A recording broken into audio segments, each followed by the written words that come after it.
Olá, tudo bem com você?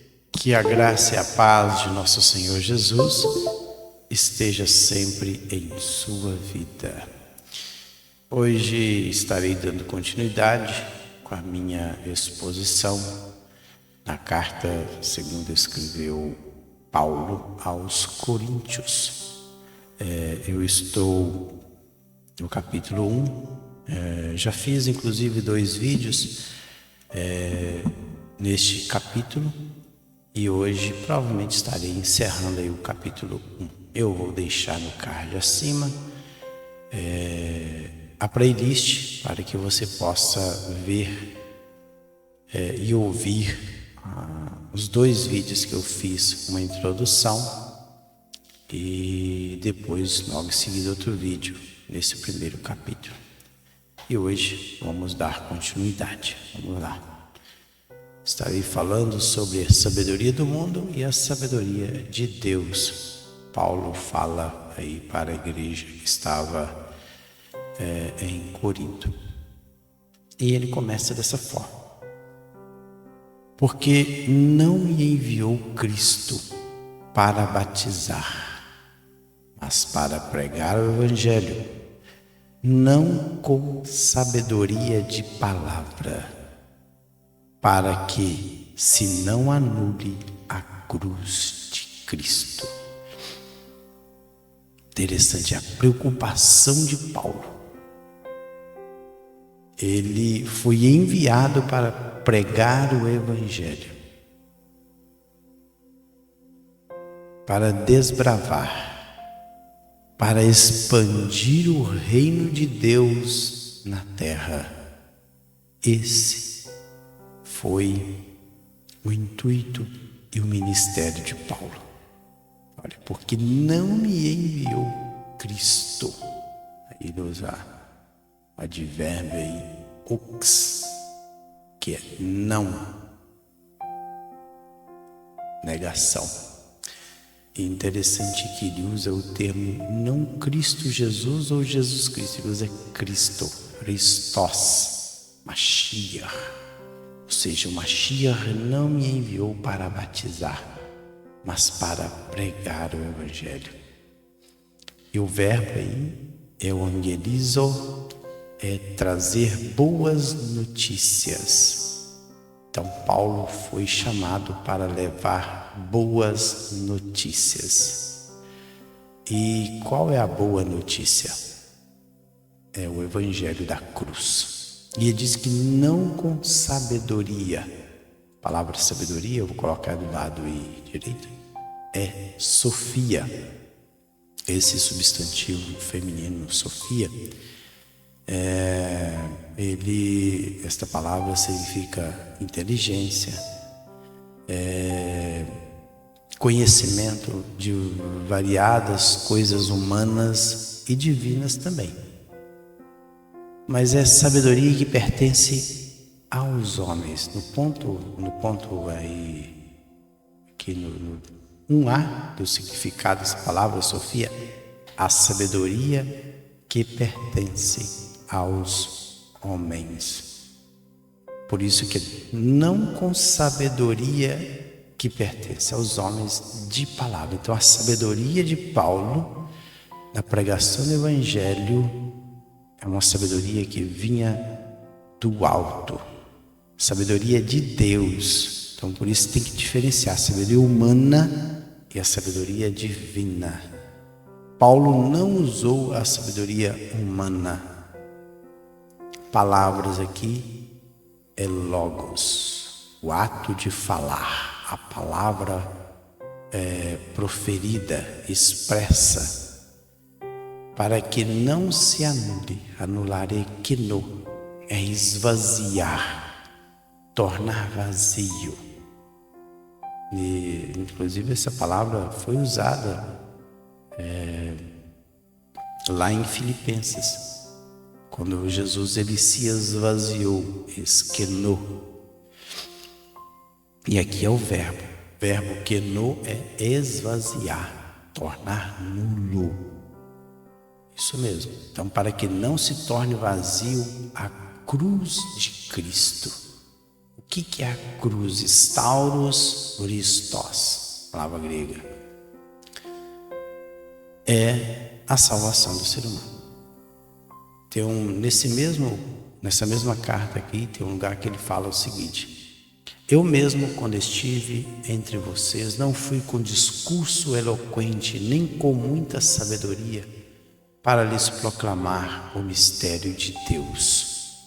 Interessante. Olha, outra passagem diz o seguinte: minha mensagem e minha pregação não consistiram de palavras persuasivas de sabedoria, mas consistiram de demonstração do poder do Espírito. Interessante. Certamente a palavra da cruz é loucura para os que se perdem, mas para nós que somos salvos, poder de Deus. Interessante. Ele diz que certamente que a palavra da cruz, palavra aí logo, novamente logos, certamente aí é visto que a palavra da cruz, stauros, é loucura. Loucura aí é tolice, moria, palavra grega, é algo louco, é uma tolice para os que se perdem. Por quê? Veja bem, para aqueles que se perdem, que não querem dar ouvido à voz do Senhor, como é que você anunciar uma mensagem de que alguém, para que se alguém pudesse salvar a humanidade, ele deveria morrer na cruz. E ao morrer na cruz, derramar o seu sangue, esse sangue derramado, esse ato de morrer em uma cruz, crucificado, esse ato salvaria toda a humanidade. Para aqueles que se perdem, isso é uma loucura. Por quê? Que a morte de cruz, nesse período da história, era uma morte cruel, mas comum na época para os condenados. Então, quem morria na cruz eram aqueles que foram condenados pela justiça romana. Eram os desordeiros, assassinos. Então, era a pena capital do período do Império Romano, era o quê? Crucificação. Então, as pessoas ali do Império Romano eram crucificadas no intuito de inibir a prática do crime. Era uma pena capital. Então, quando você anunciava que alguém que morreu na cruz, logo a pessoa pensaria: é um criminoso? É alguém que fez alguma ofensa contra o Império Romano? Com certeza. Então a pessoa pensaria duas vezes: não, isso é uma loucura. Alguém morrendo numa cruz como um condenado salvaria alguém? Mas Paulo diz: mas para nós que somos salvos, sozo é poder de Deus, e poder é dunamis. Olha só o que diz aí o 19: pois está escrito: destruirei a sabedoria dos sábios e aniquilarei a inteligência dos instruídos.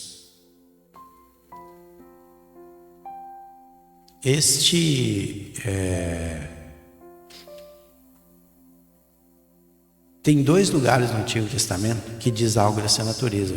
Provavelmente Paulo está citando o Isaías. Por isso, uma vez mais deixarei atônito este povo, com maravilha e mais maravilha.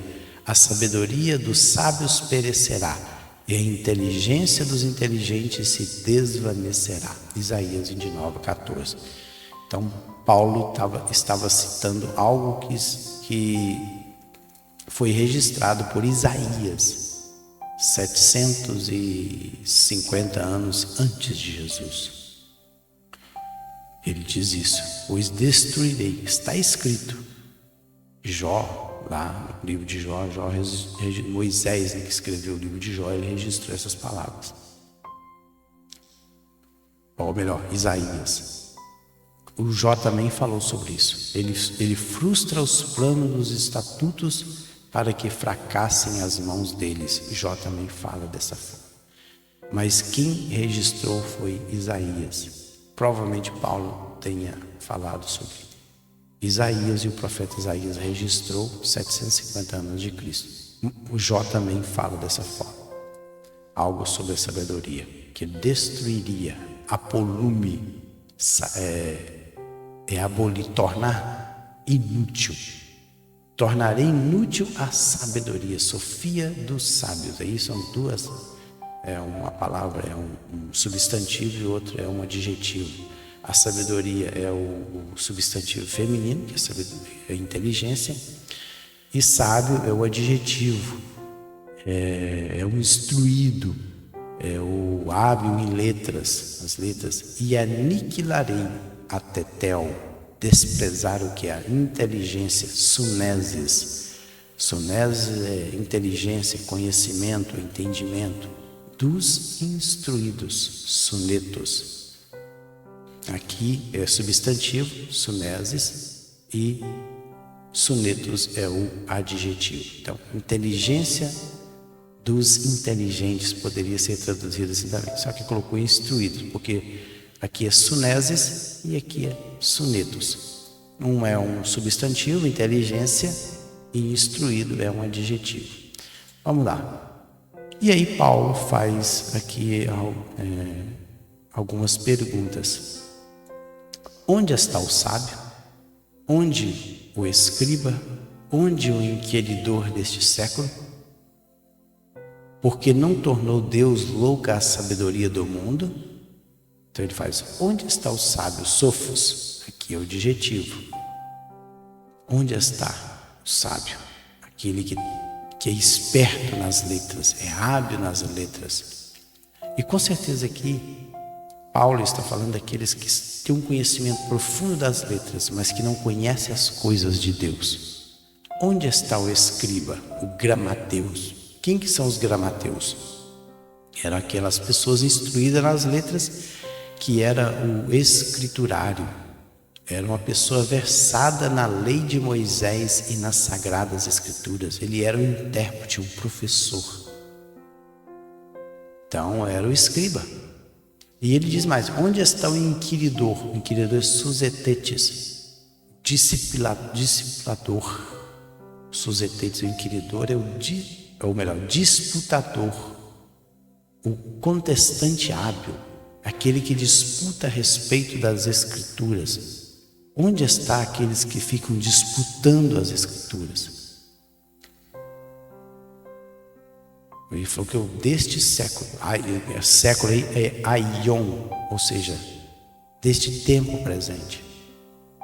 Porventura não tornou Deus louco e novamente morando, tolo, louco, o que é a sabedoria do mundo. Visto que na sabedoria de Deus, então tem duas sabedorias, nós devemos fazer em adição. Sabedoria de Deus e sabedoria do mundo. O que Paulo está falando aqui é que ele está falando que louca é a sabedoria do mundo. Visto como na sabedoria de Deus, o mundo não o conheceu por própria sabedoria. Aprove a Deus salvar os que creem pela loucura da pregação. Olha, visto que na sabedoria, a mesma palavra, Sofia, só que é Sofia Theos. Esta palavrinha aqui, Sofia Theó, ou que é gno. Ou seja, aqui tem, e mundo aqui é cosmos, é a organização, governo, a ordem, esse mundo aqui. Então tem a sabedoria de Deus, é a Sofia Theó, que é a sabedoria de Deus. E ele diz que o mundo não o conheceu por sua própria sabedoria. Então, tem a distinção entre a sabedoria de Deus e a sabedoria do mundo. Pela sabedoria do mundo, o homem jamais chega a Deus. Ele tem que ter a sabedoria vinda do alto, a sabedoria de Deus, para que ele possa crer. Olha, aprove a Deus salvar, aí é sousa o verbo, os que creem. Pisteu é outro verbo, aqueles que acreditam. Aprove a Deus salvar aqueles que acreditam. Então, aqueles que acreditaram pela loucura, moria e novamente da pregação, querugma, aquilo que é proclamado. E o que Paulo estava proclamado é que Cristo crucificado na cruz ressuscitado salvaria o homem. E ele continua: porque tanto os judeus pedem sinais como os gregos buscam sabedoria. Por quê? Os judeus já criam em Deus. Eles conheciam muito bem as Escrituras. Então os judeus, eles pediam sempre um sinal. É interessante que lá em Mateus 12:38, os fariseus uma vez chegaram perto de Jesus. Então alguns dos fariseus e mestres da lei disseram: mestre, queremos ver um sinal miraculoso feito por ti. Interessante. Outra parte lá em Mateus também 16:1, os fariseus e os saduceus aproximaram de Jesus e o puseram à prova, pedindo-lhe que lhes mostrasse um sinal do céu. Olha para vocês verem. Tem um lugar também lá em João 4:48, disse-lhe Jesus: se vocês não virem sinais e maravilhas, nunca crerão. Então os judeus buscavam o quê? Um sinal. Sinal aí é semeion, a palavra grega é semeion. Aquilo que é um sinal, uma marca, um símbolo, aquilo que deixa uma marca, algo portentoso, é uma ocorrência incomum que transcende o curso normal da natureza. É um sinal, semeion é isso. É uma ocorrência incomum que transcende o curso normal da natureza. Então é algo que é distintivo, é aquilo que marca, é algo portentoso. É que os judeus pediam. Agora os gregos não. Os gregos em Helen, que é a palavra grega, buscam o quê? Sabedoria. Por isso que na Grécia tinha tantos filósofos, homens inteligentes, porque eles buscavam o quê? Sabedoria, mas não a sabedoria de Deus. Eles buscavam a sabedoria do mundo. E aí Paulo continua: mas nós pregamos a Cristo crucificado, escândalo para os judeus, loucura para os gentios. É interessante que ele fala que nós pregamos, querusso é o verbo, ser um arauto, um proclamador de boas novas. E assim, nós, Paulo, pregava Cristo ou Mashiach crucificado, e ele diz que isso era um escândalo. O escândalo é uma armadilha, uma cilada, uma pedra de tropeço. Ou seja, a pregação da cruz de Cristo, ele causava um tropeço para os judeus. Era algo que os judeus tropeçavam e caíam. Porque os judeus sabiam muito bem. Conheciam o ato da crucificação. Então, um homem ser crucificado para salvar a humanidade era o quê? É um escândalo. Era pedra de tropeço. Pois lá na lei de Moisés estava escrito: maldito todo aquele que for pendurado em um madeiro. Maldito todo aquele que for pendurado em um madeiro. Então, Jesus era um maldito para os judeus. Por isso que para os judeus ele era um escândalo. Agora, para os gregos, os gentios, que não, aqui poderia, a palavra gentios aqui é gregos, Helen, a palavra grega é Helen, poderia ser traduzida também por gregos. Loucura para os gregos, que gentios aqui, a palavra grega original é essa aqui. Helen, essa aqui. Esse substantivo masculino aí. Por que para os gregos era loucura? É justamente isso, porque eles conheciam o processo da crucificação, sabia que aquele que morria na cruz era um condenado. Não era escândalo para eles, porque eles não conheciam a lei de Moisés. Como os judeus sabiam a respeito da lei de Moisés, e na lei de Moisés está escrito que maldito todo aquele que for pendurado no madeiro, então para os judeus era pedra de tropeço. E ele continua: mas para os que foram chamados, tanto os judeus como gregos, pregamos a Cristo, poder de Deus e sabedoria de Deus. Então, mas para os que foram chamados, cletos, convidados, chamado é convidado para um banquete, convidado por Deus. Então Deus faz um convite através da pregação. Se a pessoa atender ao chamado, atender esse convite, aí sim a pessoa recebe a capacidade de entender o que é realmente esse Cristo crucificado. E ele diz o seguinte: tanto os judeus como os gregos pregamos a Cristo, Christos, poder de Deus, aí é dunamis, poder de Deus, e Sofia de Deus, teosofia, porque a loucura de Deus, ele prossegue ainda, Paulo, porque a loucura de Deus é mais sábia do que os homens, e a fraqueza de Deus é mais forte do que os homens. Interessante que ele coloca aí, porque a loucura, não sei se Paulo está sendo irônico, ponto aí de falar que porque a loucura de Deus, claro que aí o Moro aí é tolo, a tolice de Deus, não que Deus seja tolo, mas ele está sendo irônico para chocar aí a igreja de Corinto, porque a loucura de Deus é mais sábia, sofos, que é o adjetivo, do que a dos homens. Homens aí, a palavra é antropos, e antropos ele significa tanto homem como mulher, é um ser humano, seja homem ou mulher. Então aqui, porque a loucura de Deus é mais sábia do que os homens. O homem aqui, como eu já disse, é um ser humano, não importa, seja homem ou mulher, está enquadrado nesta palavrinha aqui. E ele diz que a fraqueza de Deus, as tênis, a fragilidade, a delicadeza de Deus é mais forte do que os homens.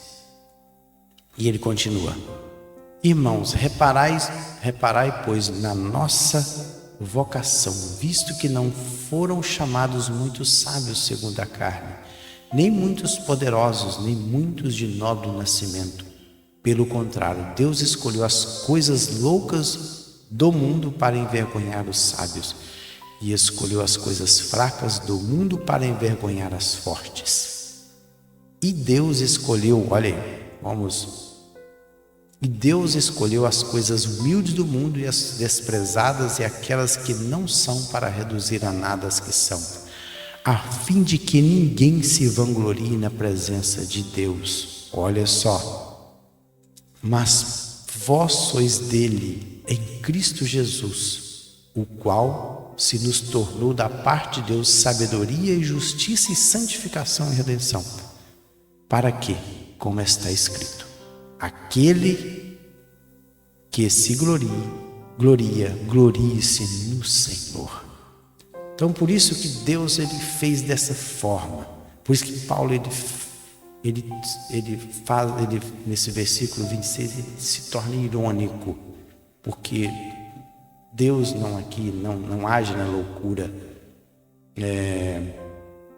Deus aqui ele não é fraco. Então, mas Deus agiu desta forma. Ele escolheu, pelo contrário, uma exceção, todavia, é uma exceção isso aqui. Deus fez o quê? Ele escolheu eclegomai, selecionar as coisas loucas do mundo, que aqui é cosmos, é a organização humana, para envergonhar. Envergonhar aqui é humilhar, corar de vergonha, Quem? Os sábios, os sofos. E quem que são esses sábios aqui? Aqueles que se dizem sábios segundo a sabedoria humana.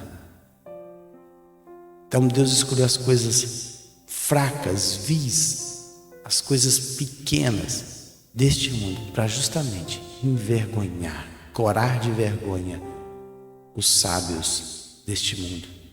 E também ele é clegomai, ele selecionou as coisas fracas, astene, fraco, delicado, do mundo, cosmos novamente, e para envergonhar, novamente aí, corar de vergonha os fortes, aqui os poderosos,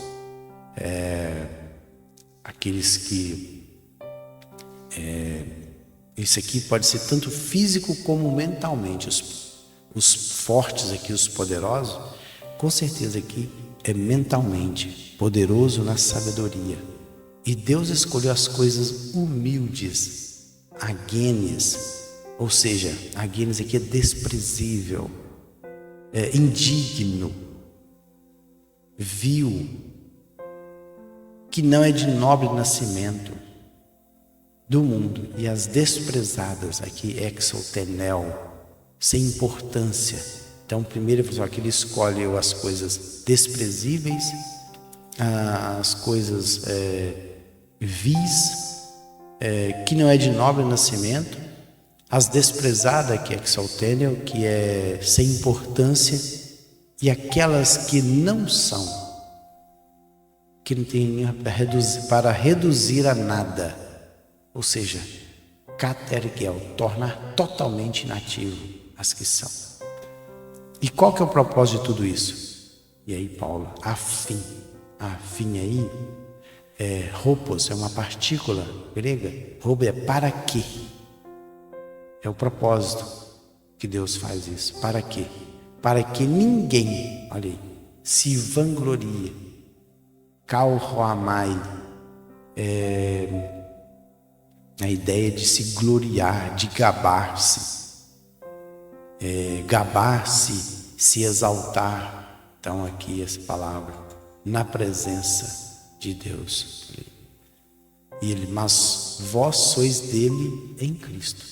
Dele quem? De Deus. Mas vós sois de Deus em Cristo Jesus. Ele aí agora usa o título de Cristo, vem primeiro, Christos, Mashiach, o qual se nos tornou da parte de Deus sabedoria. Olha só, o que Deus fez quando aqueles que creem na mensagem do Evangelho de Cristo, aqueles que recebem essa sabedoria que vem do alto, essa sabedoria que vem de Deus, que deixa em confusão a sabedoria do mundo. Essa sabedoria, ela é mundana, ela é carnal, ela é diabólica. Parece que foi Tiago que falou isso. E aí ele fala que nós, ao receber o Evangelho de Cristo, ele diz que nós tornamos parte da sabedoria, da parte de Deus. Sabedoria, Sofia, justiça, Dikaiosune, que é essa justiça, e é a justiça que vem de Deus. Santificação, hagiasmos, é um substantivo, é a purificação, é a consagração, e a redenção, apolutrosis, é a libertação efetuada por pagamento de resgate. Tudo isso nós nos tornamos parte. Para quê? Para quê? Ali novamente a mesma palavrinha, Rina, a fim de quê? Para quê? Qual o propósito? Aqui ele usa a palavra ropos, para quê? No 29, agora no 31, aqui, ele usa a palavra rina, que é para quê? É um fim específico, como está escrito. E aí ele vai dizer assim, aquele que se gloria aí novamente, Kauhoamai, e Kauhoamai duas vezes. Interessante que ele usa duas vezes o verbo aí. Aquele que se gloria, glorie-se no Senhor. Então, por quê? Porque a sabedoria é de Deus, tudo é de Deus. Então eu não tenho que me gloriar. Se eu tenho que me gloriar, eu tenho que gloriar em Cristo nosso Senhor. Interessante. Nós temos que gloriar no Senhor. E interessante que Jeremias, ele diz o seguinte: assim diz o Senhor, não se glorie o sábio em sua sabedoria, nem o forte em sua força, nem o rico em sua riqueza, mas quem se gloriar, glorie-se nisto, em compreender-me e conhecer-me, pois eu sou o Senhor, e ajo com lealdade, com justiça e com retidão sobre a terra, pois é dessas coisas que me agrado, declara o Senhor. Então, nós temos que gloriar em quê? Em compreender a Deus, conhecer a Deus, saber que o Senhor é Deus Todo-Poderoso, Deus, Ele age com lealdade, com justiça, com retidão. Essas pessoas que se importam em conhecer a Deus, estas sim podem se gloriar, mas no Senhor. Muito bem, eu cheguei aí ao final. Puxa, deu 31 minutos esse vídeo, passou dos limites, mas eu queria encerrar esse capítulo primeiro. Então no próximo vídeo estarei indo para o capítulo 2, deixa eu ver aqui, capítulo 2 da Carta aos Coríntios. O caráter e o alvo da pregação de Paulo. Hoje eu falei sobre a sabedoria humana nesse vídeo e a sabedoria de Deus. As duas sabedorias existem, a de Deus e a dos homens. Isso faz parte. Então no próximo estarei falando a respeito do caráter e o alvo da pregação de Paulo. Fiquem todos na paz do Senhor Jesus.